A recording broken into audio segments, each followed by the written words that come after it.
हरे कृष्णा। एकादशी का व्रत सबसे पुण्यदायी होता है, लेकिन पारण सही विधि से ना किया जाए तो इस व्रत का पूरा फल प्राप्त ही नहीं होता। इसीलिए व्रत पारण की विधि के बारे में आपको अच्छे से बताएंगे इस वीडियो के द्वारा। तो अतः ध्यान पूर्वक यह वीडियो संपूर्ण सुनिएगा। एकादशी का व्रत भगवान विष्णु के निमित्त रखा जाता है। हर मास में एकादशी आती है और मास के अनुसार एकादशी व्रत का महात्म्य भी बढ़ जाता है। एकादशी व्रत करने के लिए दशमी के दिन से व्रत के नियम लग जाते हैं, जो कि द्वादशी तक चलते हैं। दशमी से लेकर द्वादशी तक व्रत के नियमों का पालन यदि मनुष्य नहीं करते तो इससे उन्हें व्रत का पूरा पुण्य लाभ नहीं मिलता। ऐसे में हर किसी को यह जानना चाहिए कि व्रत के अगले दिन पारण करते हुए क्या गलतियां ना करें। एकादशी पर नियम और संयम के साथ व्रत रखकर भगवान विष्णु की उपासना करने के बाद अगले दिन द्वादशी तिथि पर पारण में खास चीजों का ही सेवन करने का विधान है। इस व्रत के पारण में कुछ विशेष चीजों का प्रयोग करने से आपको व्रत का संपूर्ण फल प्राप्त होता है और देवतागण भी प्रसन्न होते हैं। तो इसके लिए आपको सबसे पहले क्या करना है? भगवान विष्णु को तुलसी जी बहुत प्रिय हैं और उनकी पूजा में यदि तुलसी ना हो तो वह पूजा या भोग वह ग्रहण नहीं करते। इसीलिए भगवान विष्णु के किसी भी व्रत में तुलसी का प्रयोग जरूर करें और एकादश व्रत के पारण के लिए भी आप तुलसी पत्र को अपने मुख में डाल करके पानी पी लें। आप ऐसा भी पारण कर सकते हैं। आंवले के पेड़ पर भगवान विष्णु का वास होता है, इसलिए आंवले का भी विशेष महत्व होता है। एकादशी व्रत का पारण आंवला खाकर करने से अखंड सौभाग्य, आरोग्य और संतान सुख की प्राप्ति होती है। एकादशी व्रत के पारण पर चावल जरूर खाना चाहिए। एकादशी व्रत के दिन चावल खाने की मनाही होती है, लेकिन द्वादशी के दिन चावल खाना उत्तम माना जाता है। मान्यता है कि एकादशी के दिन चावल खाने से प्राणी रेंगने वाले जीव की योनि में जन्म पाता है, लेकिन द्वादशी को चावल खाकर व्रत का पारण करने से इस योनि से मुक्ति भी मिल जाती है। सेम को कफ और पित्तनाशक माना गया है और व्रत पारण के लिहाज से भी यह उत्तम माना गया है।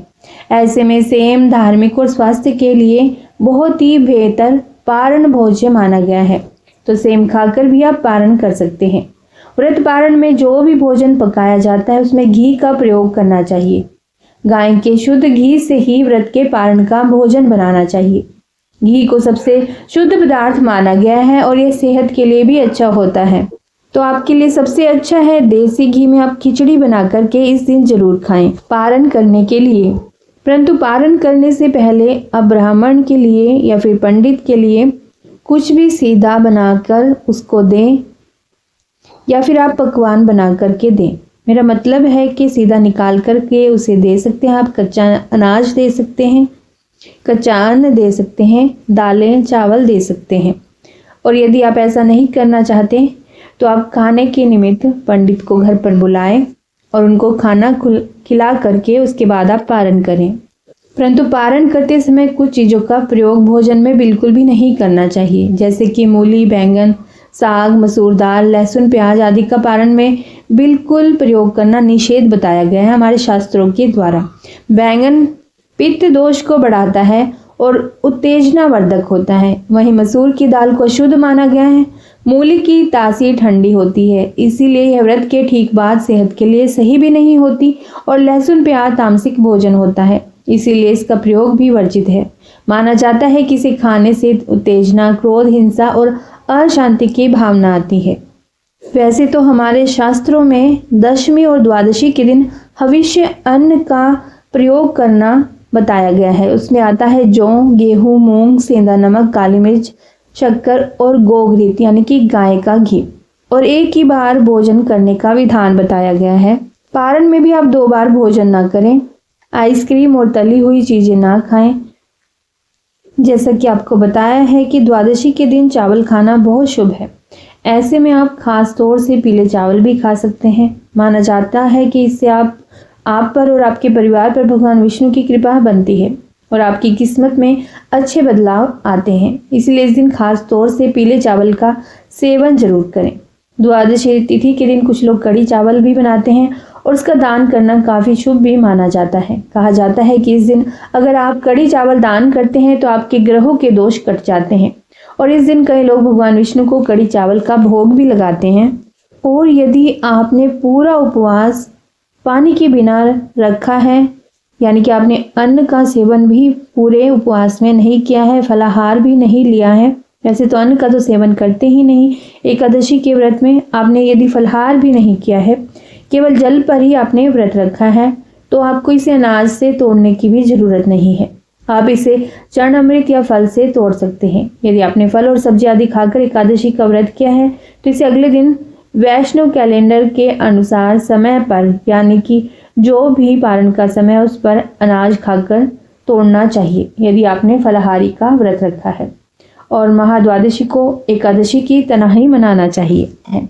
दृक पंचांग के अनुसार इस साल 8 फरवरी 2025 को जया एकादशी है। धार्मिक मान्यताओं के अनुसार जया एकादशी का व्रत रखने से व्यक्ति को जीवन के सभी संकटों से छुटकारा मिलता है, आर्थिक समस्याएं दूर होती हैं और घर में सुख और शांति बनी रहती है। ऐसी मान्यता है कि जया एकादशी के दिन व्रत रखने से व्यक्ति भूत पिशाच की योनि में नहीं जाता और मनुष्य को मोक्ष की प्राप्ति होती है। जया एकादशी के दिन व्रत उपवास रखने से साधक के सभी पाप नष्ट होते हैं, लेकिन इस दिन कुछ बातों का ध्यान रखना भी जरूरी माना जाता है। आइए जानते हैं कि जया एकादशी के दिन किन किन बातों का ध्यान रखना चाहिए। एकादशी व्रत के दिन अपशब्दों का इस्तेमाल करने से बचना चाहिए। वाणी पर संयम रखें और मधुर वचन बोलें। एकादशी व्रत में ब्रह्मचर्य के नियमों का पालन करना चाहिए।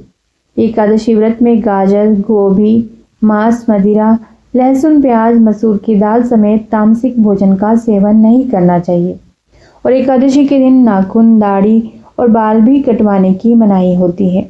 एकादशी के दिन तुलसी का पत्ता ना तोड़े, लेकिन विष्णु जी की पूजा में इस्तेमाल करने के लिए एक दिन पहले ही तुलसी का पत्ता तोड़कर रख लें।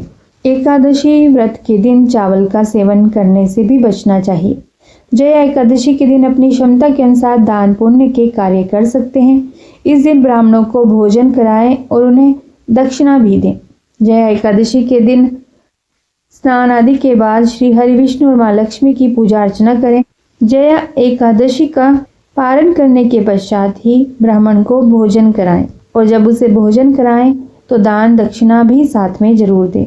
और यदि आप भोजन कराने की क्षमता में नहीं हैं तो आप उन्हें अनाज निकाल कर भी दे सकते हैं, जिसे सीधा कहा जाता है। जया एकादशी के दिन स्नान आदि के बाद श्री हरि विष्णु और माँ लक्ष्मी की पूजा अर्चना जरूर करें और इसके बाद विष्णु जी के मंत्र ओम नमो भगवते वासुदेवाय नमः का जाप करें। विष्णु सहस्त्र नाम का भी इस दिन पाठ अवश्य करें।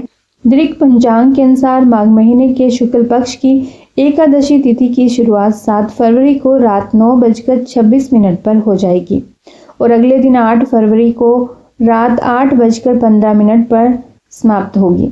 ऐसे में उदया तिथि के अनुसार 8 फरवरी 2025 को जया एकादशी मनाई जाएगी। जया एकादशी के दिन वैधृति योग और रवि योग का भी निर्माण हो रहा है। इस दौरान धर्म कर्म के कार्य शुभ माने जाते हैं। 8 फरवरी को जया एकादशी का व्रत रखने वाले जातक 9 फरवरी को सुबह 7:04 से लेकर 9:17 तक द्वादशी तिथि में व्रत का पारण कर सकते हैं। जया एकादशी के दिन सुबह जल्दी उठें, पानी में गंगा जल मिलाकर स्नान करें। इसके बाद विष्णु जी का ध्यान करें और व्रत का संकल्प लें। एक छोटी चौकी पर पीला वस्त्र बिछा लें और इस पर लक्ष्मी नारायण की प्रतिमा स्थापित कर लें या फिर फोटो रखें। विष्णु जी और माँ लक्ष्मी को फल, पीले फूल, धूप, दीप और नैवेद्य जरूर अर्पित करें। इस दिन विष्णु जी को तुलसी दल और तिल का भोग लगाएं। इसके बाद विष्णु जी के बीज मंत्र ओम नमो नारायणाय नमः का जाप करें। विष्णु जी की चालीसा और विष्णु सहस्रनाम का पाठ करें और अंत में माँ लक्ष्मी जी और विष्णु जी के साथ सभी देवी देवताओं की आरती उतारें और शाम के समय भी विष्णु जी की पूजा करें और भजन कीर्तन करें। दिन भर फलाहार व्रत रखें और अगले दिन द्वादशी तिथि में व्रत का पारण करें। पारण करने से पहले ब्राह्मण को भोजन कराएं और दान दक्षिणा दें। इस प्रकार से आपका जया एकादशी का व्रत संपूर्ण माना जाएगा। श्री कृष्णा। एकादशी के दिन तुलसी पूजा करना बहुत ही शुभ माना जाता है। इस दिन तुलसी के पास घी का दीपक जरूर लगाएं। इसके बाद तुलसी माता को लाल चुनरी, सिंदूर, रोली और नैवेद्य आदि अर्पित करें और 11 या फिर 21 बार तुलसी की परिक्रमा करें। साथ ही इस दिन माँ लक्ष्मी की कृपा के लिए तुलसी में लाल रंग का कलावा भी जरूर बांध दें। एकादशी के दिन इस बात का खास तौर से ध्यान रखें कि एकादशी के दिन तुलसी में भूल से भी जल अर्पित नहीं करना चाहिए। इसी के साथ ना तो इस दिन तुलसी के पत्ते तोड़े और ना ही तुलसी को किसी तरह का नुकसान पहुंचाए। इन बातों का ध्यान रखने से साधक को जीवन में शुभ परिणाम देखने को मिलते हैं। एकादशी के दिन तुलसी के दौरान तुलसी जी के मंत्रों का जप भी जरूर करना चाहिए। ऐसे करने से साधक को तुलसी माता के साथ साथ भगवान विष्णु की भी कृपा प्राप्त होती है। महाप्रसाद जननी सर्व सौभाग्यवर्धिनी आदि व्याधि हरा नित्यम तुलसी त्वम नमस्तुते।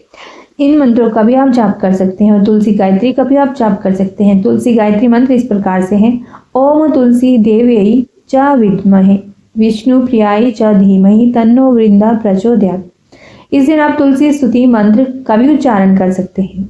देवी त्वं निर्मिता पूर्वम अर्चितासि मुनीश्वरः नमो नमस्ते तुलसी पापम हर हरि प्रिय तुलसी श्री महालक्ष्मी विद्या विद्या यशस्वनी धर्म्या धर्मानना देवी देवी देव मनः प्रिया लभते सुतरां भक्ति मनते विष्णु पदम लभेत तुलसी भूर महालक्ष्मी पद्मनी श्री हर प्रिया वृंदावनी विश्व पूजिता विश्व पावनी।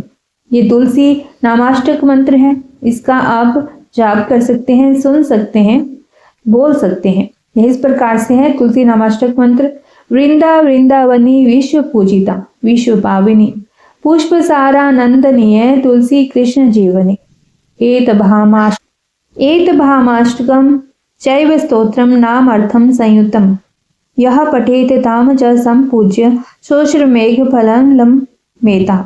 यह तुलसी नामाष्टक मंत्र था जो आपने अभी श्रवण किया।